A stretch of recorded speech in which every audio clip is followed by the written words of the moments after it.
I'm really, really excited to talk to you guys about this movie. Michael, my first question is for you. This film, obviously, it has to balance a lot of sensibilities between like teenagers being teenagers with more mature, high stakes kind of thriller elements. Obviously, with the DEA and the cartel is kind of the backdrop. For you, what were the biggest challenges, but also the exciting elements of directing this with that balancing act? I think the challenge is there's never enough time. Do you know what I mean?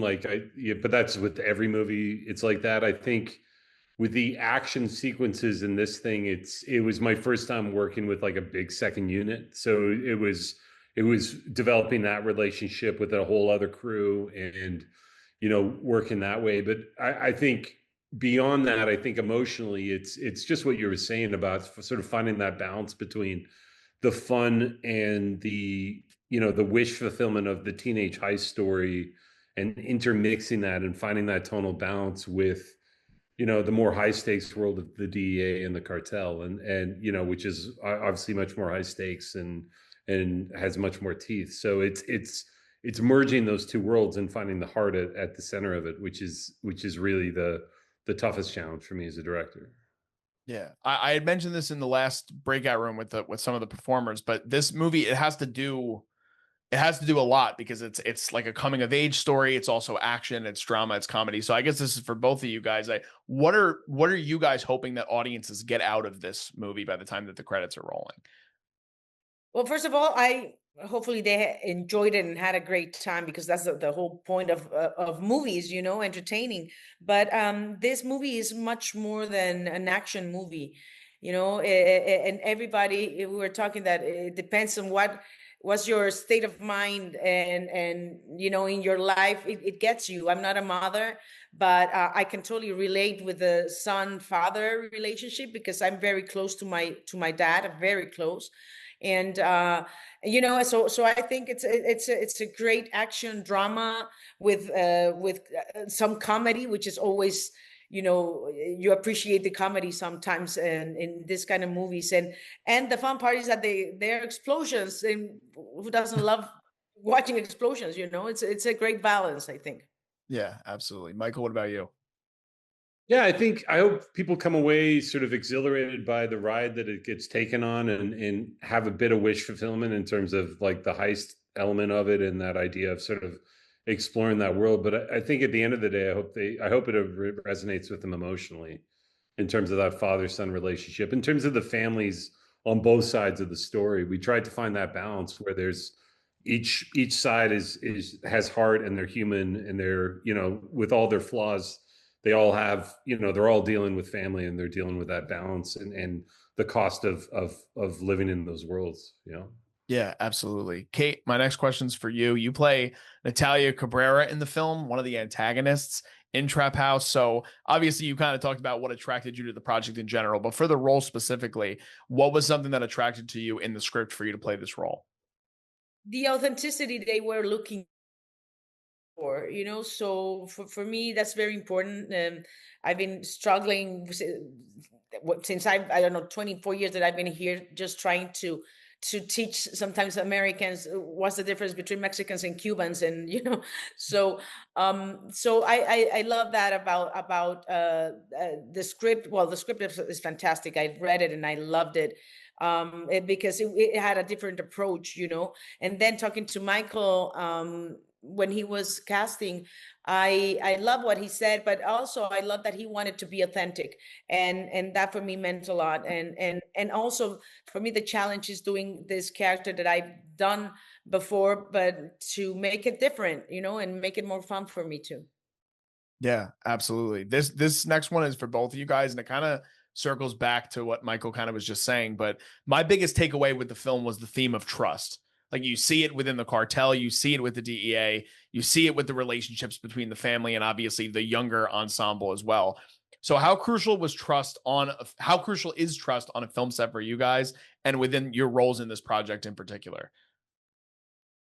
Wow, it's a good question. I think trust obviously is a huge thing as a director. I think you have to earn it as a director, and I think you have to lead by example and show and earn that trust, right away within the first week of shooting. So I think It's sort of a cornerstone of making any good film is developing that trust with your actors so that they trust your taste and you trust them, and it's sort of a feeling out sort of phase initially in terms of letting them run and seeing what happens. But yeah, I mean, I think it's everything. It permeates throughout any sort of production, and nothing's as bad as a film set where you don't trust the director. I mean, I couldn't imagine that side.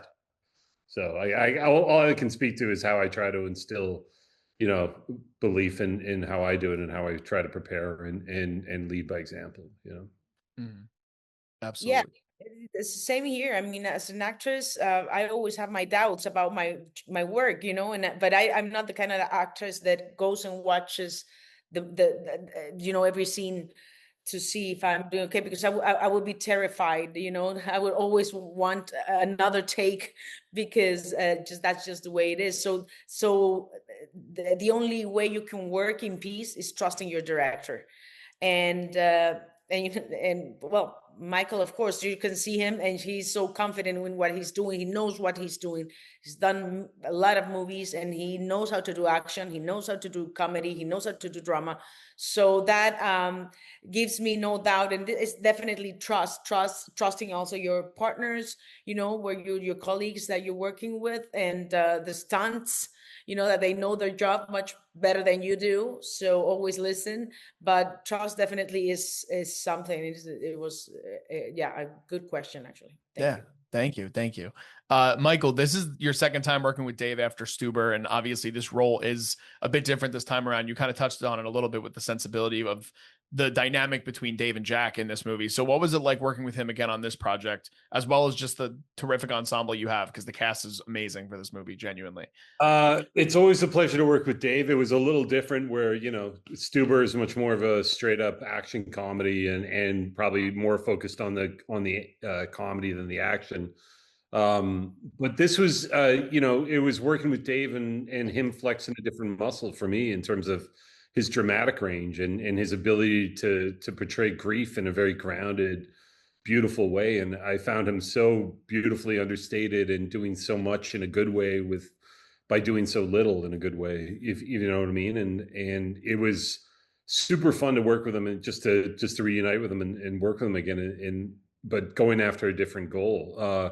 And then in terms of the cast in general, I mean, everybody is so good, but getting those kids together and really making sure they work as a team is probably the most important thing. I mean, you cast them all individually and you try to sort of chem read them as much as you can together to get that. But once we got them together and sort of did a bit of rehearsals and just got them to hang out and become friends, I think that sort of permeates their performances and their ability to finish each other's sentences and to become friends. And that's really the goal of trying to get those guys to feel like a close-knit group of friends, is really for them to become that, in a lot of ways. Yeah, I completely agree with you. I got one last one for each of you. Kate, I'll start with you. You're scene partners with Tony Dalton in this film. So was it like working with him in some intimate yet obviously emotionally heavy moments throughout Trap House? Amazing. He's an amazing actor. I known him for many, many years. We've played together many times before. So it was actually that relationship, We are like brother and sister, and we fight also in real life, and but it was, for me, it's amazing to be like the top one, and just telling him that he's so stupid, and that he's this and that, and calling him names. It was a lot of fun for me. That's awesome. I'm so happy to hear that. And Michael, my last one for you. I believe you're actually working on your next project as we speak with the Stunt Driver. How is production Yep. going thus far? And what can you tease about the story that you're telling about Ken Carter? It is wrapped. We finished Oh, shooting awesome. about a week Congratulations. ago. Yeah, thank you. It's a great story. I mean, I don't know if you know anything about the story of this real guy, but he was a guy who his entire career was sort of existed in the shadow of Evil Knievel. When Evil Knievel was on lunchboxes in the mid '70s, he set out on this quixotic sort of goal to jump a mile off of a ramp, off of a 2-ton rocket car off a 90-foot ramp. And I think anybody who's sort of an underdog can sort of see a little bit of Ken in themselves. And I just love the story. I think the story will speak to anybody who feels that underdog mentality and tries to bite off a bit more than they can chew in terms of trying to get ahead in life. And for me personally, I almost had to become the character because I had to build a ramp myself. Well, not myself, but we had to go through the same phases of like making a rocket car and building a ramp and putting the whole production off. So many times I felt like Ken Carter myself, but it's a story that's really close to my heart. And I think it's an important story to tell today in these times. And I hope people find it as inspiring as I do. I think it's a cautionary tale as much as it is an inspiring tale as well. Yeah, I'm really looking forward to checking that out too. But thank you guys for the time. Thank you for giving me the opportunity to check out Trap House. Congratulations on it. And I wish you guys the best of luck. Thank you. Thank you. Thank you, Appreciate guys. it, Darian.